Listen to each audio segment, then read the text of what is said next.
श्री सद्गुरु परमात्मने नमः। ओम श्री योग वशिष्ठ महारामायण। वाल्मीकि जी बोले, हे भारद्वाज,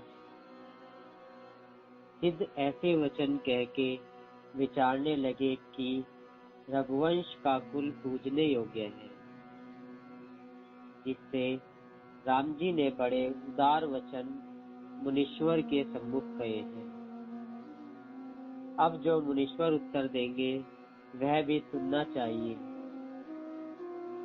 जैसे फूल के ऊपर भंवरा स्थिर होता है, वैसे ही व्यास, नारद, पुलह, पुलत्स्य आदि सब साधु सभा में स्थित हुए। तब वशिष्ठ, विश्वामित्र आदि मुनीश्वर उठ खड़े हुए और उनकी पूजा करने लगे। पहले राजा दशरथ ने पूजा की और फिर नाना प्रकार से सबने उनकी पूजा की और यथा योग्य आसन के ऊपर बैठे।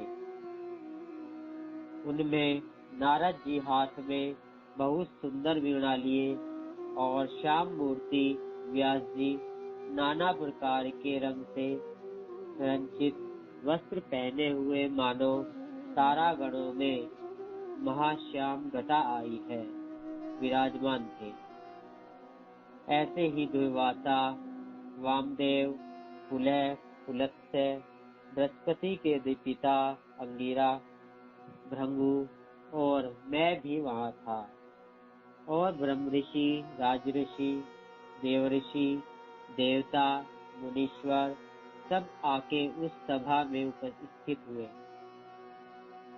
किसी की बड़ी जटा, कोई मुकुट पहरे, कोई रुद्राक्ष की माला और कोई मोती की माला पहने थे। किसी के कंठ में रत्न की माला और हाथ में कमंडलू और मृगछाला, किसी के माथ सुंदर वस्त्र, किसी की कटी पे कौपीन और किसी की कटी पे सुवर्ण की जंजीर थी। ऐसे बड़े बड़े तपस्वी जो वहां आके बैठे थे, उनमें कोई राजसी और कोई सात्विक स्वभाव के थे और सब विद्वान वेद के पढ़ने वाले प्राप्त हुए। कोई सूर्यवत, कोई चंद्रमावत, कोई तारावत, कोई रत्नावत प्रकाशमान और पुरुषार्थ पर यत्न करने वाले यथा योग्य आसन पर स्थित हुए।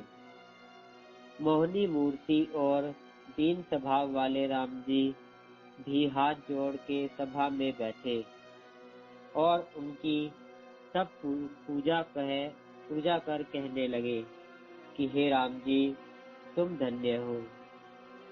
नारद सबके सम्मुख कहने लगे कि हे राम जी, तुमने बड़े विवेक और वैराग्य के वचन कहे जो सबको प्यारे लगे और सबके कल्याण करने वाले और परम बोध के कारण हैं। हे राम जी, तुम बड़े बुद्धिमान और उदारात्मा दृष्टि आते हो और महावाक्य का अर्थ तुमसे प्रकट होता है। ऐसे उज्ज्वल पात्र साधु और अनंत तपस्वियों में कोई विरला होता है। जितने मनुष्य हैं वे सब पशु से दृष्टि आते हैं, क्योंकि जिसको संसार समुद्र के पार होने की इच्छा है और जो पुरुषार्थ पर यत्न करता है वही मनुष्य है। हे साधो, वृक्ष तो बहुत होते हैं, परंतु चंदन का वृक्ष कोई होता है। वैसे ही शरीरधारी बहुत हैं, परंतु ऐसा विद्वान कोई बिरला ही होता है। और सब अस्थि, मांस, रुधिर के पुतले से मिले हुए भटकते फिरते हैं। जैसे तंत्र की पुतली होती है, वैसे ही अज्ञानी जीव है। हाथी तो बहुत है, परंतु बिरले के मस्तक से मोती निकलता है। वैसे ही मनुष्य तो बहुत है, परंतु पुरुषार्थ पर यत्न करने वाला कोई बिरला ही होता है। जैसे वृक्ष बहुत तेरे हैं, परंतु लौंग का वृक्ष कोई बिरला ही होता है, वैसे ही मनुष्य बहुत है, परंतु ऐसा कोई बिरला ही होता है। ऐसे पात्र से थोड़ा अर्थ कहा भी बहुत हो जाता है। जैसे तेल की बूंद थोड़े ही जल में डालिए तो फैल जाती है, वैसे ही थोड़े वचन तुम्हारे हिये में बहुत होते हैं। तुम्हारी बुद्धि बहुत विशेष है और दीपक सी प्रकाश वाली और बोध का परम पात्र है। कहने मात्र से ही तुमको शीघ्र ज्ञान होवेगा, और जो हमारे सामने तुमको ज्ञान न हो तो जानना कि हम सब मूर्ख बैठे हैं। इति श्री योग वशिष्ठे वैराग्य प्रकरणे मुनि समाज वर्णनामा अष्टविंशतित सर्ग 28 समाप्त विदम वैराग्य प्रकरणम। हरि ओम।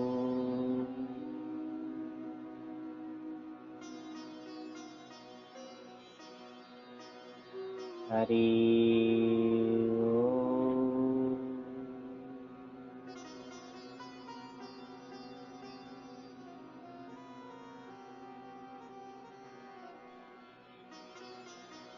हरि ओम।